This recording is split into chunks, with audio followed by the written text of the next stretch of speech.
I'm Sue Braden, reference librarian from the Hedberg Public Library. Today is Thursday, February 19th, 2015. I'm here today with another segment of our Macarthur Pen Memories program. And today we're visiting with Peggy Eagan. Peggy, welcome to the library. Thank you. And to JATV, and we thank JATV for their help with this. We're in the process of gathering memories from people who worked with the Macarthur Pen Company. And Peggy, you came to our program last September where we had a program called Memories of the Macarthur Pen Company, and you were one of the folks who signed up to come in and visit with us and let us record our conversation, and thanks for being here today. My pleasure. Well, I sent you a list of some questions, and let's do some of those basics. Peggy, you started working for Macarthur Pen in what year? 1985. And you were with Parker, aka Gillette, etc., until 2013. 2013. So you had almost a 30-year career. And tell us a little bit about how you got started. Did you answer an ad, or did you know someone who worked at Parker? A friend of mine was a graphic artist working for one division of the company, the promotional products division. We put logos on the pens for advertising and engraved names on pens, so it was a little specialized area. And she was an artist, and they were looking for a photographer. And this is, way before digital, so you really had to do darkroom things, and they hired me for photography and darkroom management. Great. And you were telling me earlier, where was your office located? We were in the old Panoramic building down on the river by Van Gelder. Okay. At the time, Panoramic was the packaging arm of Macarthur Pen, and my division was housed there. Oh, that's great. And then, who was your first supervisor? His name was Steve England. He was the lead artist for the graphics department. Okay. And then how long were you at the Panoramic building? Only about a year and a half, because a year after I started, the company was sold to the investors in Europe and became Macarthur Pen USA. And they sold Panoramic to a purchaser and moved our department up the hill maybe, but moved it to the Aero Park plant. Okay. So our division moved there middle of 1986. All right. And then you remained at the Aero Park plant for the most of your career. Until 99, when the factory was closed. Right. That's right. And then explain after 1999 where you went from there. When Gillette closed the factory, by then we're owned by Gillette. Right. When Gillette closed the factory in 99, they didn't close the division I worked for, the promotional products group. Instead, they moved us to a smaller location on Kennedy Road. And that was at the same time as the closing of the factory. That's right. And so it was still called Gillette at that time. At that moment it was. Okay. And then after that, it became Newell Rubbermaid. Right. They were purchased by Newell Rubbermaid, I think it was 2001. And Gillette sold everything. Just the pens. Oh, just the pens. All the pen. At that time, it was That's right. Parker, Papermate, and Waterman. That's right. Were grouped together in Gillette, and Newell Rubbermaid purchased the 3 pen brands and put them in the Sanford division of Newell Rubbermaid. Okay. So. And then after it was Newell Rubbermaid, did it become Sanford Business to Business? That was just the name of the division. Okay. So it wasn't a separate entity, but it was a division of Newell Rubbermaid. All right. And so you were there until 2013. Yes. And then just explain what happened in 2013. Well, they eliminated the marketing department, Okay. which was unfortunate for several of us from Janesville. In 2010, they closed the facility in Janesville. That's right. After 9 years of being a part of Newell, they finally said, yeah, this little outpost in Janesville, let's bring it back into other locations. And so the production facilities were moved into a factory we had in Mexico, and all the operations side of it was moved into a building in Oak Brook, Illinois. Okay. And that's where we worked until 2013, when then marketing was eliminated. Okay. And marketing functions were rolled into the bigger Sanford, which was all the retail pens. We were just this little tiny group off on the side. And now they've actually done some moving as well. But about 4 of us actually moved down to Illinois to keep our jobs and continue on. And we were talking earlier, part of the Newell Rubbermaid out off of Kennedy Road included the pen repairs. Yes. But now that's been moved to France, you said? Yes, all the repair for Parker and Waterman is in France now. And there are two women in Janesville who are longtime Parker employees who coordinate that, and they are the customer service reps. And for what is part. that? And what's that phone number you gave me? I think it's earlier? 1-800-BEST-PEN. We probably should check. We but I should think check that's that. Okay, all right. Well, Peggy, do you have a favorite job during your time with Parker Pen? I was so fortunate to have so many different Mhm. things. I was really able to create a nice path and a career. But I landed in marketing in the early 2000s when we were up on Kennedy Road, and I became responsible for the websites and the coordination of all of that and other marketing tasks. And that's when we moved to Illinois, that's what I was doing until 2013, and I loved that. So I was really happy to be in marketing and maintaining the website. Oh, that's great. What was one of the biggest changes you saw during your years? You know, it really has to be when the factory was closed in '99. You know, That that was was very such a hard sad. decision, and I know everyone was very sad. And fortunately, we were able to have some nice goodbye parties and things like that. And people who were retiring, we had a big graduation ceremony Okay. as they were all recorded as retirees, and so we were able to do some nice things like that. But Right. that was hard for everyone. There was such a history in the city. People who worked at Parker had ancestors and relatives Right. who worked at Parker as well. So there's a lot of family history. And Yes, and here at the library, we do have an extensive collection of the newspaper clippings from the Gazette. So if people wanted to come in and read about Parker Pen, we do have materials for that. But we even had a chance to visit with some of the people who were still in the building for a while, and when they actually turned the lights off and things like that. But you know, a wonderful legacy in Janesville. Peggy, why are people so passionate about Parker and Parker Pens? In your well, opinion? you know, it's a great product. It's a historical product for this area. But the people who worked there together created such a bond. And that still holds true now. You know, we haven't worked together, the big group of us, since 1999, but if you see anyone, you still feel that closeness. And, you know, it's like any big company. You know, there's Right. issues, but people really cared about each other. And that was an overarching theme throughout the company is let's do it all right, let's do it together and make our customers happy. Peggy, I haven't asked you if you were there, but a few years ago, Roger Axtell organized that dinner at the Pontiac Convention Center for Parker Pen employees. And I think they had almost 500 people. And I did take the opportunity to go to that. I worked at Parker just a short time as a temp. But it was just amazing. It was so fun, just an example of what you said. I sat at a table with a group of women who worked in a particular part of the line together in the factory, and they just had the best time and talked about how they sort of grew up together and shared their family stories and things. I was there. It was a great evening. And it goes back to what I've read about George Parker, the founder, that he took the time to know each employee's name and their spouse's name, the names of their kids, and inquired about them. He'd have picnics in the summer for the Parker employees and their families. So it sounds like that holds true, you know, still holds true for the people in the area who worked at Parker. Some people still get together for breakfast, and once a month a group of retirees will all meet for breakfast, and they really carry on the traditions. Oh, that's great. Peggy, what are some of your favorite memories you'd like to share? One of the big ones for me was the 100th anniversary of the company in 1988. We had a huge celebration. We opened the building for tours, which never happened, you know, at those times. Okay. Earlier in the 70s, and they'd had tours, but not for a long time. We took things out of the archives and put them on display.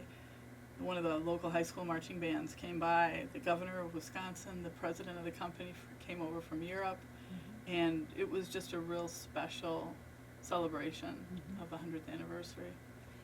That's great, and again, we have some of the news clippings and articles about that here at the library too.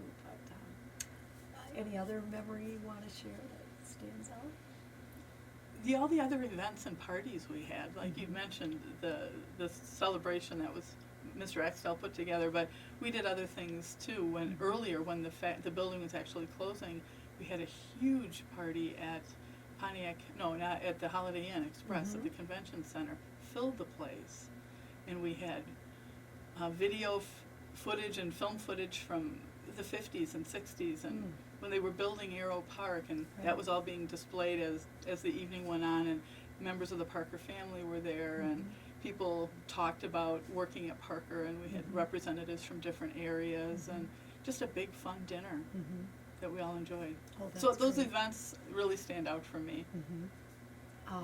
I know when Jeff Parker was here last September, and he spoke about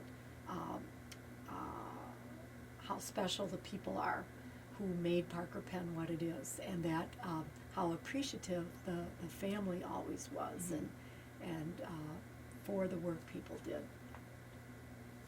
It's interesting, I had you write down the company name changes just to review that.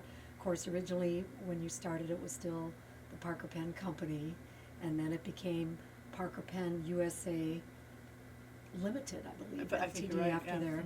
And then the Gillette Company purchased the Parker brand. Now, was They that purchased the whole company. They did, okay. And then I was wondering at what point did Parker, they were no longer a company, they were a brand. Exactly then with Okay, with Gillette. with Gillette. All right. And because they own two other pen brands, they grouped them together in a division. Right. And That's when the sign on the building changed. Oh, yes, I suppose. From Parker Pen to Gillette. So that was also a really big emotional deal for the employees. Oh, I can imagine, and the stationery and business cards and anything else had to change the logo. And at Aero Park, I thought it was neat how you had the company store where employees could purchase pens and other products related for gifts and things, and have things engraved, and that was a nice opportunity, a nice perk. It was. A perk for the employees. I still have too many pens because I went there too often. Mm-hmm. When we were part of Gillette, also Gillette products were for sale in the store. Oh, so you could buy some razors? We could, yes, razors and Okay. and they own several things, Duracell batteries and different things, so that was fun for all of us as well. Sure. And then Peggy, who were some of your other supervisors over the years? You started out with Steve England. Stephanie Holznecht, Sue Hendrickson, John Newcomb, Randy Sunby, Lisa O'Leary. Well, Pretty that's good. They were all, I was so lucky. Oh, John Ittner, he was one of my favorites. So it was good, really good. So you did work then indirectly at least, or directly with Vicki Herring? Definitely Right. indirectly. I was on this crew that put the newsletter together, Oh, okay. and we worked on that with a small group of people. Was that the newsletter called the Shop Talker? Nope, the right stuff. Oh, the right stuff. Okay, all right. We visited with Robert McLaughlin the other day. He retired in 1986, I think. He was in sales. Actually, he oversaw the sales, and he had some scrapbooks he shared, and I remember some in there were the Shop Talker, I thought, and then there was Parker something, Parker Pen, but it was the right stuff. Yes, that one started in about 90, 91, somewhere around that time frame. Now, Peggy, did you travel in your work for Parker too?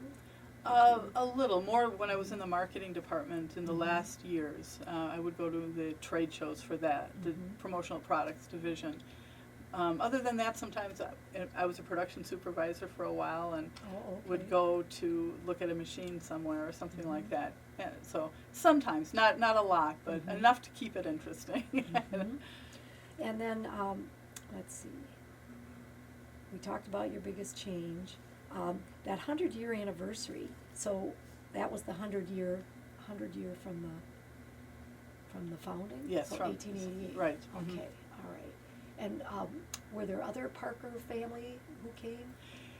There were, I think, and I don't remember exactly who, but I know that a couple of people came when we closed the factory in '99, and then Okay. again, Roger Extel's party Right. later on, closer to 2010, I think. That was just incredible to me, the number of people still after all that time. Yes. And at that event, they had Mike Conway at a table in the corner for people who wanted some pen expertise, and Carolyn Syme spoke. She came up and shared some memories, and the food was great. But it was just really fun to hear the individual stories and the collaboration between people. During my short time there, when I helped Vicki Hearing in public relations, when she was away, she would call or leave a message or email what needed to be done. And once in a while, of course, as you know, things come up at the last minute. You have to drop what you're doing and go get a slaughter box of pens. And I would take them to Mary Johnson in repair, and she would look them over, make sure they were in good shape, and then we would ship them off where they needed to go. Vicki had started a program, I think it was Vicki who started it, Pens as Props, where movie studios, artists, photographers could borrow Parker or Waterman pens for a photo shoot or to use in a movie.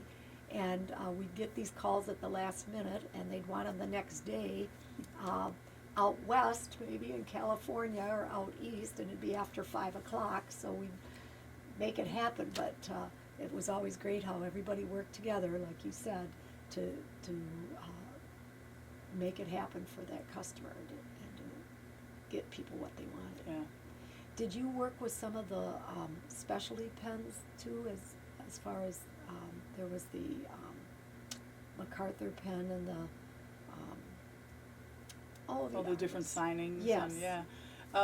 When we were still in the Panoramic building, it was part of the packaging, part of the Oh, company sure. that did that, and we were in the Okay. same design department. All right. So I wasn't directly involved, but I got to see them all as they were being created, and that was really interesting. It's an interesting process. And then earlier, I believe in the 60s and 70s, weren't there those specialty pens where one was created from, it was the moon pen, and they included some moon rocks, or And, moon yeah. dust that had come back, and another was a pen that had been fashioned partly from gold medallions or bullion found in a Doubloon? ship. Yeah, What was it called?